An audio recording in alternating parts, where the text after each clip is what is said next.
Hi. So this week I'm talking about the Balanced Diversity Framework and sharing with you a category from each of the quadrants and the practices within that category. Because the feedback I've been getting in regard to the publication that came out last year, Balanced Diversity, a Portfolio Approach to Organisational Change, is that people have been made aware of practices that they've said for some reason just weren't on my radar. And I've got a lot more practices now available to me. So yesterday we looked at the quadrant here, which is called Fostering Commitment.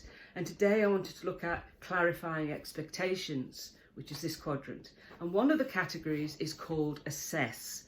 And some of the activities in there are inventory, develop metrics, monitor, track, and report. So these are formal practices building on our current commitments. And by taking an inventory, what we mean is, where are we starting from?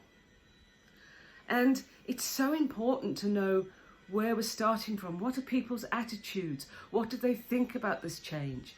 What is the culture of change in the organisation? Is the organisation open to change, or is it change resistant? And when you know those key things, that can really inform your approach to embedding that change and getting people adopting the change.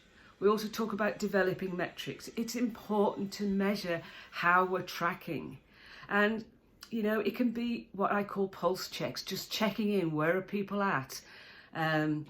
Getting them just to give you a score from 1 to 5 or 1 to 10 in terms of their readiness for the change, so you always know how you're tracking. And because if you don't know how you're tracking, you can't take remediating action.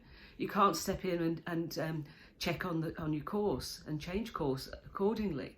And as I say, you can't manage what you don't measure.